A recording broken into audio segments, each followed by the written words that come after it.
Every single one of us has been the new person, right? Whether it's a new company, a new team, you're joining something bigger than yourself. But how does that actually work? That's what we're going to break down today. We're going to look at the entire employee journey, from that very first day all the way to the final handshake. I mean, who hasn't felt that? That classic fish out of water feeling on your first day. You're trying to figure out all the unwritten rules, where the good coffee is, what your boss really means when they say something. It's that universal feeling of being the outsider looking in. And that experience, well, it actually has a name, and it's our first big concept. Okay, so here's the official term: organizational socialization. Now, I know, it sounds super academic, right? But trust me, you've been doing this your entire life. Think about it. Your first day of school, joining a sports team, literally every new job you've ever had. It's just the fancy way of saying you're learning how to fit in, how to become part of the group. So that first day is a huge deal. It's the moment you cross this invisible line, this boundary. You're no longer just some person looking in from the outside. You're on the inside now. But, and this is key, it's not like you just flip a switch and suddenly you belong. No, it's a process, and it happens in stages. First, you're the outsider. You've read the website, you did the interview, but that's about it. Then, you step over that line and become the newcomer. This is where the real work begins. You're learning the ropes, asking a million questions. And the end goal, of course, is to become a full-fledged insider. Someone who's not just there, but is a truly trusted part of the team. But here's where it gets really interesting. We always think of this as a one-way street, right? The company shapes you, but it's not. It's a two-way street. The organization is absolutely socializing you, but guess what? You are also changing the organization just by being there. A great example is when a company brings in people from different backgrounds to increase diversity. It's not just about those new employees learning the ropes. Their presence, their ideas, they change the very fabric of the company's culture. All right, so as you're making that journey from newcomer to insider, something really profound is happening. It's not just about what you know, it's about who you are. Your own self-image starts to shift and mold to fit this new world you're in. Let's make this real. Imagine a brand new lawyer on her very first day. How does she see herself? Probably in terms of her law school GPA, the theories she memorized. That's her identity. But fast forward 6 months. Now, after dealing with real clients, real cases, her self-image is totally different. She's not thinking about grades anymore. She's thinking about her practical skills, what she's good at, maybe even what she's not so good at. The organization has literally given her a new way to see herself. And this quote from Shane really nails it. He says, "We learn to build somewhat different selves for different situations." Now, this doesn't mean your core personality is changing. Of course not. But you're developing these new social selves. Think about it. The you that manages a team is different from the you that reports to a boss, which is different from the you that's a parent or a friend. We learn to put on the self that works best for the role we're playing. So, how do we know which self to be at any given moment?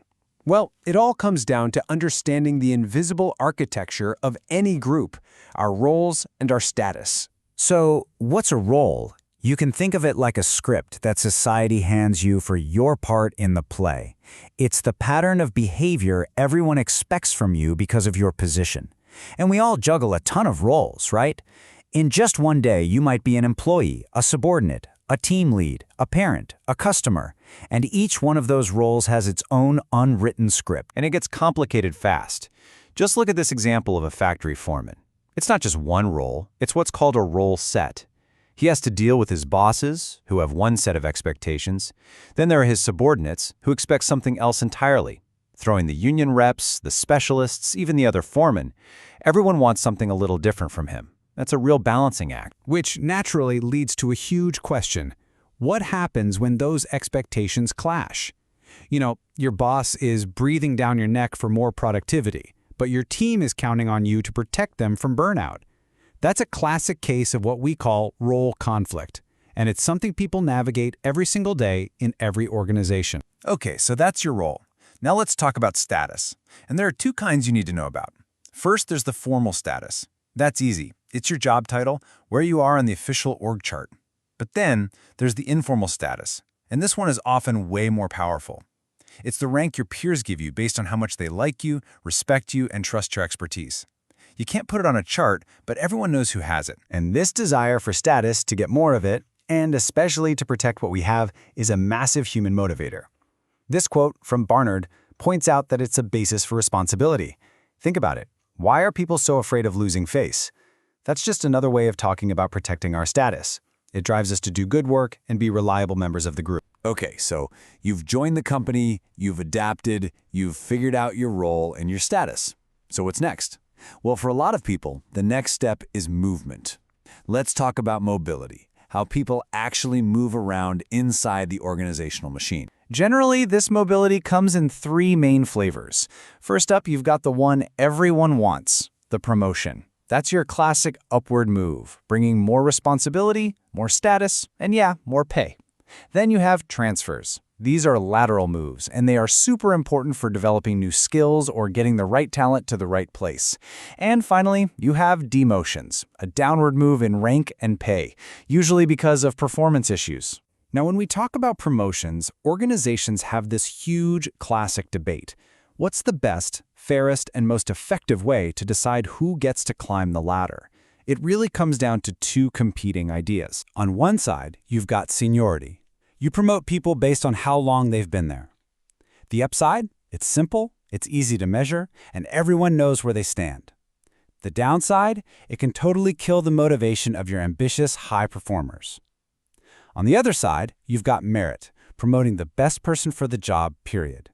This is great for motivation, but it can be really subjective, and if it's not handled perfectly, it can lead to people feeling like there's favoritism. In the real world, most companies try to use a little bit of both. But, every journey has an end. And that brings us to the final chapter in the employee life cycle, saying goodbye. The separation, when a person's time with an organization is over. And people leave for all sorts of reasons, which usually fall into a handful of key categories.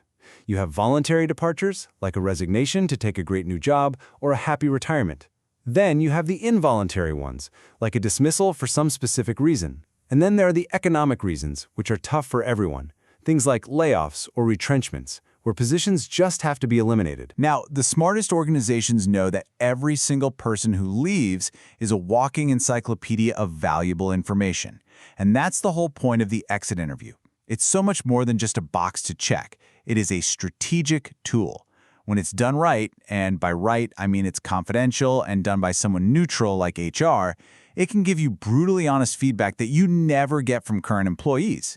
It's a health check for the entire organization. So when you step back and look at the whole thing, from that awkward first day all the way to that final exit interview, what you're really seeing is a cycle, a continuous loop of learning, adapting, and changing for both the person and the company. And that really brings us to the big takeaway here. We know the organization changes you, and we know that you change the organization. We've seen that you have to adapt, to build these new social selves to succeed, but it leaves us with this one really important question to think about for yourself. In that constant dance of adaptation, where is the line between fitting in and losing who you are?